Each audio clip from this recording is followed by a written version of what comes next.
What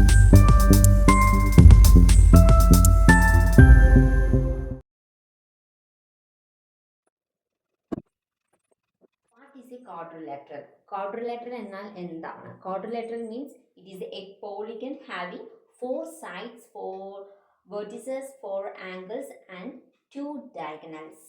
okay, ഇതിനെയാണ് quadrilateral എന്ന് പറയുന്നത്. അതായത് ക്വാഡ്രിലേറ്ററൽ എന്നതിന് നമുക്ക് 4 വെർട്ടിസസ് ഉണ്ടാവും, 4 സൈഡ്സ് ഉണ്ടാവും, 4 ആംഗിൾസ് ഉണ്ടാവും, 4 ഉണ്ടാവും. ഇതാണ് ബേസിക് ആയിട്ടുള്ള കാര്യം. ഓക്കെ, ഈ ലെസണിൽ കാര്യങ്ങളാണ് പഠിക്കണമെന്ന് നോക്കാം. ഓക്കെ, അതിൽ പോളിഗൺസ് ആൻഡ് ക്വാഡ്രിലേറ്ററിനെ കുറിച്ചിട്ടുള്ള ഒരു ഇൻട്രൊഡക്ഷൻ ഉണ്ട്.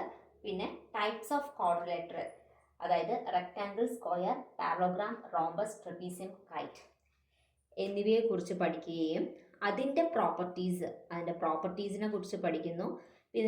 പിന്നെ അതിൻ്റെ sides, angles, diagonals. Okay, sides, angles, diagonals ഈ 3 വരുന്ന പ്രോബ്ലംസ് ആണ് ഈ ലെസണിൽ നമുക്ക് പഠിക്കാനുള്ളത്. ഓക്കെ, ഇങ്ങനെ ഒരു ക്വാഡ്രിലേറ്ററൽ തന്ന ബേസിക് ആയിട്ടുള്ള കാര്യം നമുക്ക് അറിഞ്ഞു. റെക്ടാങ്കിൾ ആവാം, സ്ക്വയർ ആവാം, പാരലോഗ്രാം ആവാം, റോംബസ് ആവാം, ട്രപ്പീസിയം, കൈറ്റ് എന്തുമാവട്ടെ, എല്ലാത്തിനും എന്തുണ്ടാവും? വെർട്ടിസസ് ഉണ്ടാവും, സൈഡ്സ്, ആംഗിൾസ്, ഡയഗണൽ തീർച്ചയായിട്ടും ഉണ്ടാവും. ഓക്കെ, അപ്പോൾ വെർട്ടിസസ് പറഞ്ഞാൽ എന്താണ്? സിമ്പിൾ, ഈ കോർണർ പോയിന്റ്സിനെയാണ് നമ്മൾ വെർട്ടിസസ് എന്ന് പറയുന്നത്. അപ്പോൾ ഇതിലത്തെ വെർട്ടിസസ് ഏതാണ്? നോക്കൂ, A B C D, A B C D ഈ കോർണർ പോയിന്റ്സിനെയാണ് നമ്മൾ വെർട്ടിസസ് എന്ന് പറയുന്നത്. ഓക്കെ, നെക്സ്റ്റ് സൈഡ്സ് എന്നാൽ എന്താണ്? സൈഡ്സ് എ ബി ഇതൊരു സൈഡാണ്, B C, C D, D A. So ഇങ്ങനെ 4 സൈഡുകളാണ് ഒരു ക്വാഡ്രിലേറ്ററിന് ഉണ്ടാവുക.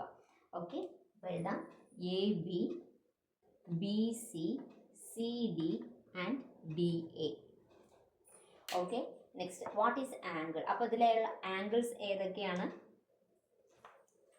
ഇതിൻ്റെ ഉള്ളിൽ വരുന്ന, ഈ കോർണറിൽ വരുന്ന ഇതിനെയാണ് നമ്മൾ ആംഗിൾ എന്ന് പറയുന്നത്. Okay, angles, angle A, angle B, angle C, angle D. Next what is diagonal? അപ്പോൾ ഇതിലെ ഡയഗണൽ ഏതാ? എല്ലാവർക്കും അറിയാം, A C and B D. So these are A C and B D, A C and B D, A C and B D ആണ് diagonal. ഇതാണ്. Okay, so ഈ ലെസണിൽ quadrilateral എന്താണ്, polygon എന്താണെന്ന് പഠിക്കുന്നുണ്ട്. ബേസിക് ആയിട്ടുള്ള വെർട്ടിസൽ, സൈഡ്, ആംഗിൾ, ഡയഗണൽ എന്താണെന്ന് മനസ്സിലാക്കി വെക്കുക. എങ്കിലാണ് നമുക്കൊരു പ്രോബ്ലംസ് ഒക്കെ വരുമ്പോൾ ചെയ്യാൻ അറിയുള്ളൂ.